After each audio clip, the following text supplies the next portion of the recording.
Today, let's talk about Aquarius, Libra, and Gemini astrology, air signs. Today's video is for you. I'll share with you my top 3 law of attraction secrets with you. If you're air sign, stay with me. Even if you're not, stay with me anyway because these energies are somewhere in your chart.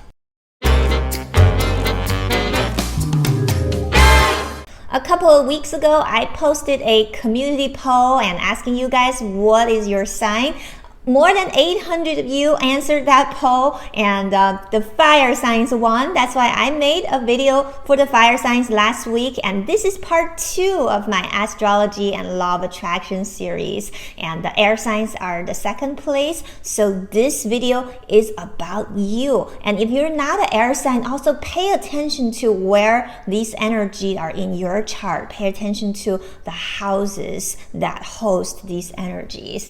Oh, by the way, my name is Karen from choosinggratitude.net. If you're new here, make sure you subscribe and click that notification bell and start choosing your dream life by choosing gratitude. Imagine you have a printer and your printer needs toners, right? Astrology is like the toner. Your astrological makeup is like the toner in your printer. Let's say you have only red toner in your printer. Whatever you write on your computer, when you hit the button print, you are only gonna get red letters, okay? And if you have only black toner, you only get black letters. However, what you can write and what you can print out, there is unlimited possibilities, right? So that is how I realized that the law of attraction does not contradict with astrology. All right, coming back to the air signs. First of all, air signs, you guys are probably some of the most social people out there. So the gratitude tribe really needs you guys. You guys probably are the ones that really love to comment here and engage with each other. Air signs are born to be with other people, and you have no problem becoming the social butterfly, so to speak, because air is all over us, right? Air is all around us, right? So the air sign is really a social sign. And if you are a Gemini, you are probably some of the best communicators out there. You will be a perfect reporter, a perfect news anchor, perfect writer. You are so good at communicating your ideas clearly. And if you're an Aries, you are the natural peacemaker. You have an art with making multiple parties happy about some kind of win-win solution. And if you are an Aquarius, you are the inventor. You think outside of the box, and you are the people, the group of people that can bring light into the entire humanity, okay? So you guys are born to what? To serve the humanity, because nobody is more connected to humanity than you guys. Now, because the air signs are such social animals, and they are so connected with people around them, so they could also go into their shadow side. Tip number 1 is to become very aware of your natural tendency to be part of some kind of group or be part of a society. You know, air signs really can't stand being alone. And if you know some air signs who are alone, or if you're an air sign, you're always by yourself and you're miserable, now you know why. A lot of people don't really know their innate needs, okay? And if you're an air sign and you're not surrounded by helpful people, you've got a problem. So become aware of that. So when you practice law of attraction, I recommend you to find some kind of a social structure to practice with other people.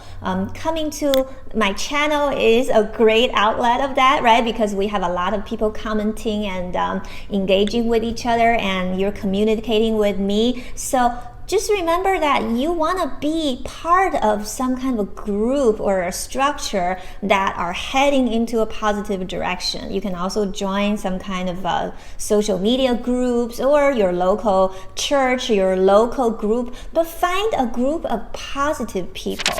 If you're an air sign, I recommend that you spend 50% of your time and energy in your law of attraction practice on sharing your knowledge and wisdom with other people. You may be saying, well, I'm not perfect yet. I'm not even a perfect law of attraction practitioner yet. How am I going to share this? And your natural tendency will make your practice improve as you share with other people, okay? So for you, even though you're not perfect yet, as long as you start writing, as long as you start sharing with people, making content, or just talking about your great ideas, you are going to come up with even better ideas, and that will foster your law of attraction practice. So make sure that you're always talking about law of attraction. You're always communicating with others about law of attraction. You don't really need any specific form of practice. Just by talking about it and sharing about it, you are going to grow in your practice. Tip number 2 for the air signs is to avoid becoming overly negative and judgmental. We just talked about how air signs need to be connected with people. And when you're connected with people, you can't avoid also being connected to their energy field. And the air signs they're in the air. They're naturally connected to everybody's energy field. So that is kind of the shadow side of an air sign that often is brought out. You see a lot of air signs like to gossip. They can be very bitter. They're the complainers. It's because they somehow got into their shadow side.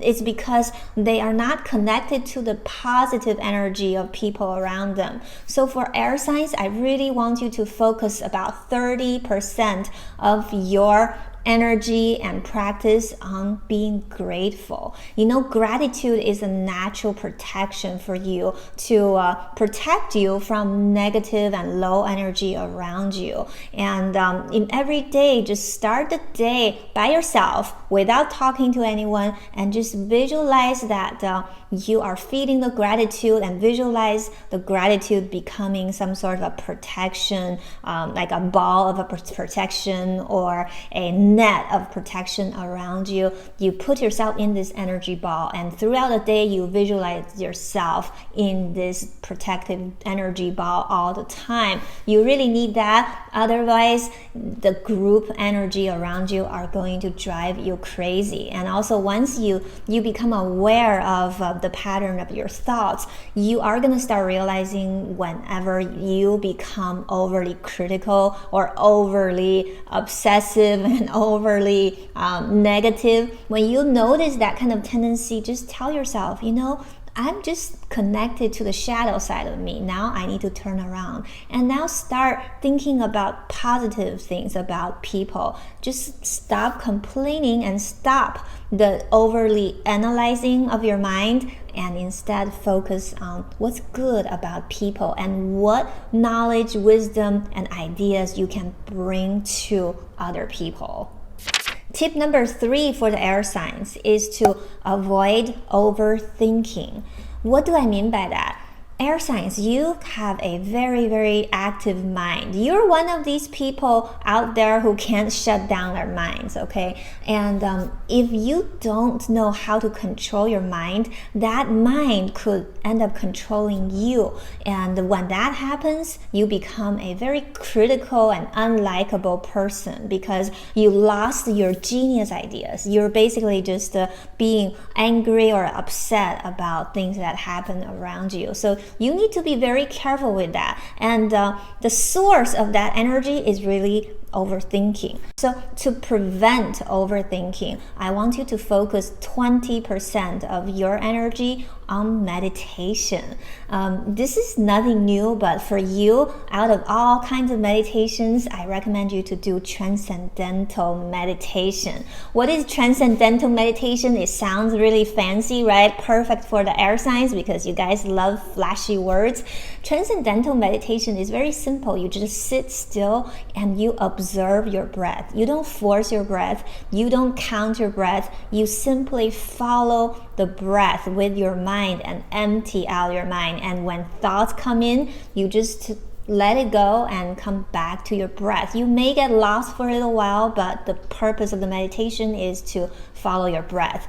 And in the beginning, when you start to do it, it will be very, very hard for you, air signs, because you're not used to shutting down your mind. You are used to always having an idea to chew in your head, right? So that is unfortunately not going to help you. So you need to learn to let go of your thoughts and focus on meditation. And if you could do this 10-15 minutes a day consistently, you're going to notice a big difference. And once you come out of meditation, then the first idea you get right after you get out of the meditation is often the best, the most ingenious idea. Then you can use any techniques that we have learned here or anywhere else to launch your desires. You can do your affirmations and write it 55 times, 5 days. That's the 555 technique. These techniques will all work well for you because you're so well versed. You're very good at writing your affirmations, but your problem is you can't silence your mind. So before you do any of those desire launching techniques, make sure that you always start your practice with meditation. And over the long run, you're going to notice that your manifestation power will increase simply because you're able to control your mind better. So for an air sign, if you think that you're not a very good manifester, if you think that certain techniques don't work, that's usually an indication that your mind is trying to take over. Okay, so you want to control your mind, not letting the mind control you. And you can also practice walking meditation. When you're walking, you can do your transcendental meditation, observing your breath, or simply when you are doing some chores, you can just empty your mind and focus on what you are doing. And if transcendental meditation is a little too challenging for you to start with, you can start with a guided meditation. Actually, I have a perfect meditation for you, which is my morning gratitude meditation. I will put that in the cards up there and also in end screen so that you can start your day with gratitude with this meditation. And over time, when you are able to start your day with gratitude, then you can get into silent meditation. So I will see you at the morning meditation video.